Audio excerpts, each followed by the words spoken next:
Programme قوم کے سامنے کے ساتھ عامر ضیاء حاضر ہے۔ ناظرین، پاکستانی ریاست اور سیاست بدستور بھنور میں ہے۔ ایک طرف انتہا پسندی اور دہشت گردی کا فریت ریاستی عملداری کو چیلنج کر رہا ہے، پاکستانیوں کی جان لے رہا ہے، تو دوسری جانب سیاسی عدم استحکام اور بڑھتی محاذ آرائی نے ملکی حالات کو مزید پیچیدہ اور گھمبیر بنایا ہوا ہے۔ ان حالات میں کیا حکومت اور حزب اختلاف کے سیاستدان اس تدبر اور ذمہ داری کا مظاہرہ کر رہے ہیں جو وقت کا متقاضی ہے؟ کیا وجہ ہے کہ ایک بار پھر جمہوریت کے خلاف سازشوں کی بات ہو رہی ہے اور الزامات اور جوابی الزامات کا سلسلہ زوروں پر ہے؟ کیا اس ملک کے جو حقیقی مسائل ہیں جس میں سر فہرست انتہا پسندی کے خلاف جنگ ہے، انہیں وہ ترجیح دی جا رہی ہے جس کی ضرورت ہے؟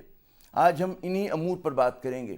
ہمارے ساتھ جو مہمان موجود ہیں، سیاست ان کی شخصیت کا یقیناً اہم پہلو ضرور ہے، لیکن اس کے علاوہ بھی ان کی شخصیت کی کئی جہتیں ہیں۔ اپنے زمانے کے مانے ہوئے صحافی، دانشور، مصنف اور پاکستان مسلم لیگ قاف کے سیکرٹری جنرل جناب مشاہد حسین صاحب ہمارے ساتھ موجود ہیں۔ جناب مشاہد صاحب، میں آپ کو اپنے پروگرام میں خوش آمدید کہتا ہوں، پہلی مرتبہ آپ تشریف لائے ہیں۔ آج کے المناک واقعے سے اگر ہم آغاز کریں، کراچی میں اس کے محرم کے جلوس پہ ایک خودکش حملہ ہوا، سوال یہ پیدا ہوتی ہے، سلسلہ دراز ہے، ایک عرصے سے چل رہا ہے، ان حالات میں ہمارے سیاستدانوں کی وہ توجہ ہے اس دہشت گردی اور انتہا پسندی کے خلاف لڑائی میں جو کہ حالات کی متقاضی ہے، یا آپ کو لگتا ہے کہ کچھ گم کر دیا ہم لوگوں نے، ایشوز کچھ اور بن جاتے ہیں؟ پہلے تو مجھے بڑا باعث فخر ہے میں آپ کے پروگرام میں آیا ہوں، اس کا میں بڑا مداح ہوں ہمیشہ سے، کیونکہ یہ ایشوز کی ڈسکشن ہوتی ہے، اور آج کے دن کے حوالے سے میں سمجھتا ہوں پوری قوم آپ کے جذبات کے ساتھ ہوگی کہ یہ قابل مذمت واقعہ ہے، افسوسناک ہے، اور یہ جو لوگ یہ کرتے ہیں وہ پاکستانی معاشرے کو تقسیم کرنے کی کوشش کرتے ہیں، اور وہ انسانیت کے دشمن ہے، اسلام کے دشمن ہے۔ لیکن جو ایک اور چیز آپ نے دیکھی کہ اس صورتحال میں جب یہ واقعہ ہوا اس کے بعد سب اکٹھے ہو گئے، ایک دوسرے کی مدد کی اور ایک یکجہتی کا اظہار بھی ہوا، جو میرے خیال میں ایک بنیاد ہے پاکستانی معاشرے کی، جس میں تعصبات سے ہم بالا تر ہیں عوام کے لیول پر۔ جو سوال آپ نے پوچھا میرے خیال میں بڑا ریلیونٹ ہے، کیونکہ میں سمجھتا ہوں کہ جو ہم یہ روٹین ڈے ٹو ڈے الزام تراشی ٹٹ فار ٹیٹ میں پھنسے رہتے ہیں، یہ جو لارجر ایشو ہے کاؤنٹر ٹیررزم کا، اس پر ہماری اتنی گہری نظر نہیں رہی۔ اور میں صرف اس حکومت کی بات نہیں کر رہا، میں کہہ رہا ہوں یہ ٹیررزم کا ایشو اس میں سب کو شامل کریں، اختلاف بھی ہے، سارے میں ملک کی اپنے ہر ایک کی ذمہ داری ہے، لیکن صرف حکومت کی نہیں ہے، ہماری بھی ہے، آپ کی بھی ہے، ایز اے سٹیزن ہے ہماری۔ تو یہ کچھ 10-15 سال سے جو ٹیررزم کا ایشو ہے، پہلے ہم ڈینائل میں رہے، اور اب جب ایشو آیا تو ہم نے وہ روایتی تدابیر استعمال کی، وہی روایتی پولیس، وہی سیکیورٹی، وہی روایتی انٹیلیجنس۔ یہ جو جس نوعیت کا یہ خطرہ ہے اور یہ تھریٹ ہے، اس کو ہم نے ایک ایفیکٹو، مؤثر یا جامع کاؤنٹر ٹیرر اسٹریٹجی تیار کرنے میں ابھی تک ناکام ہے میرے خیال کے مطابق۔ اور اس پہ آپ جیسے لوگوں نے کئی مرتبہ ریز بھی کی کہ جامع حکمت عملی ہونی چاہیے، کیا چیز اس میں مانے ہیں؟ دیکھیں جی، ایک تو یہ چیز ہے کہ یہ راکٹ سائنس نہیں ہے، یہ چیز مہذب جمہوری معاشرے میں انہوں نے کیا ہے، مغرب میں کیا ہے، آپ کو پتہ ہے برطانیہ، جرمنی، جاپان، اٹلی، اسپین، ان کو اربن ٹیررزم کا خطرہ تھا۔ ہمارے ہاں جو ہمارا روایتی رہا ہے یا کاؤنٹر انسرجنسی یا دشمن جو ملک سے باہر ہے، دشمن جو ملک کے اندر آ جائے، آپ کے معاشرے سے اندر نکلے اور وہ اس قسم کا حرکت کرے، ایک تو ہے کہ ایک ڈیڈیکیٹڈ ادارہ جو اس کو کاؤنٹر کر سکے۔ مثلا میں آپ کو ایگزامپل دے رہا ہوں عمر صاحب، 2 واقعات ایسے ہوئے ہیں اس سال جن کے بارے میں میڈیا نے پہلے کہہ دیا تھا ہونے والے ہیں۔ ایک شری لنکا کے کرکٹرز پر حملہ لاہور میں، انٹیلیجنس رپورٹ آئی تھی کہ جب کرکٹرز ہوٹل سے جائیں گے گدافی اسٹیڈیم، شاید ان پر حملہ ہو، وہ اسی کے مطابق ہوا، لیکن کاؤنٹر تدابیر نہیں تھی۔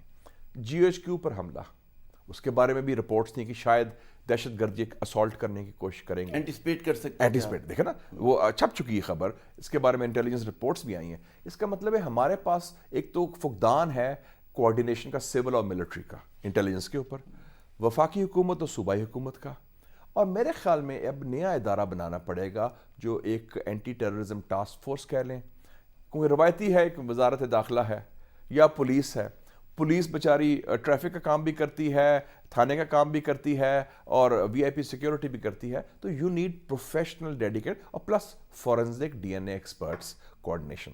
تو یہ ایک نئی اسٹریٹجی کی ضرورت ہے ہمیں۔ اچھا، اس میں بالکل ہے کہ اور خاص طور پہ اور ڈپارٹمنٹ میڈیا کی موبلائزیشن ہے، میڈیا عوام کو ہم نے شامل نہیں کیا، لگتا ہے کہ یہ ایشو VIPs کا ایشو ہے۔ جی، میں اسی طرف آ رہا تھا کہ ٹھیک ہے، عسکری محاذ پر آپ کامیابیاں بھی حاصل کرتے ہیں, فوج کو بھی آپ اس میں انکلوڈ کر لیتے ہیں, اور پولیس بھی ہو, نیا ڈپارٹمنٹ بھی ہو, بالکل درست ہے. لیکن جو ایک مائنڈ سیٹ چینج کرنے کی بات ہے فکری محاذ پر, ہماری سیاسی جماعتیں, ہماری حکومت, ہمارا میڈیا کیا کر رہا ہے, اس پہ آپ کے خیال میں زیادہ کام کرنے کی ضرورت ہے, کیونکہ اصل لڑائی جو ہے وہ تو وہاں پر ہوگی. دیکھیں نا, ہارٹس اینڈ مائنڈس کی لڑائی ہے. کیا ہم نے عوام کو انکلوڈ کیا, ان کو موبلائز کیا؟ کیا پبلک سروس میسج جاتے ہیں کہ بتائیں لوگ بھی شامل ہوں؟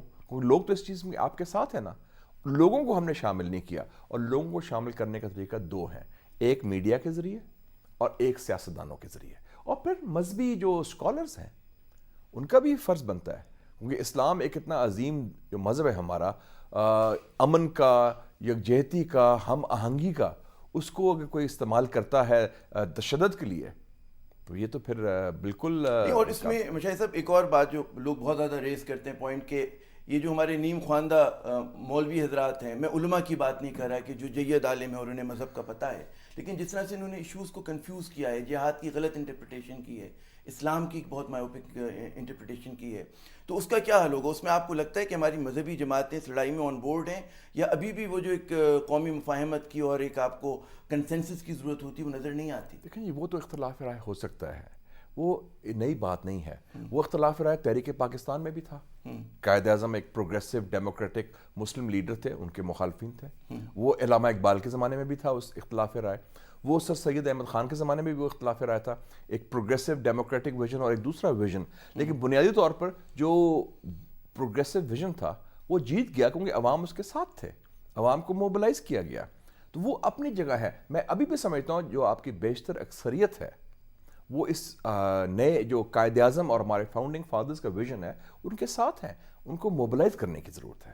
یعنی کہ وہ آپ کا کہنا ہے کہ جو علی گڑھ موومنٹ کا ویژن تھا, بیسک تو وہی نا, ہمارے روٹس تو وہی ہیں نا, روٹس وہی ہیں, اور جو کہ ظاہر ہے کہ ایک لبرل تھا, جمہوری سر سید, علامہ اقبال, قائد اعظم, لیاقت علی خان ویژن وہ ایک چل رہا ہے نا 100 سالوں سے. وہی اسٹرگل تو دو چل رہا ہے, دو لائنز کے درمیان, اور اس کے متوازی بھی چل رہا تھا کہ جو اس کی رد کر رہے تھے. لیکن کون سی لائن جیتی؟ وہی جو ایجوکیشن کی بات کرتی تھی, پروگریس کی بات کرتی تھی, اعتدال کی بات کرتی تھی. لیکن آج آپ کو نہیں لگتا کہ جو ایک آرگنائز مائنورٹی ہے اس نے یرغمال بنایا ہوا ہے اس پوری ریاست کو, اس ملک کے لوگوں کو, اور اس میں جو آپ جیسی سیاسی جماعتیں ہیں, پاکستان مسلم لیگ کیو ہو, پاکستان پیپلز پارٹی ہو, پی ایم ایل نواز ہو, وہ نظریاتی قیادت فراہم نہیں کر سکتے جو ضرورت ہے آج کی.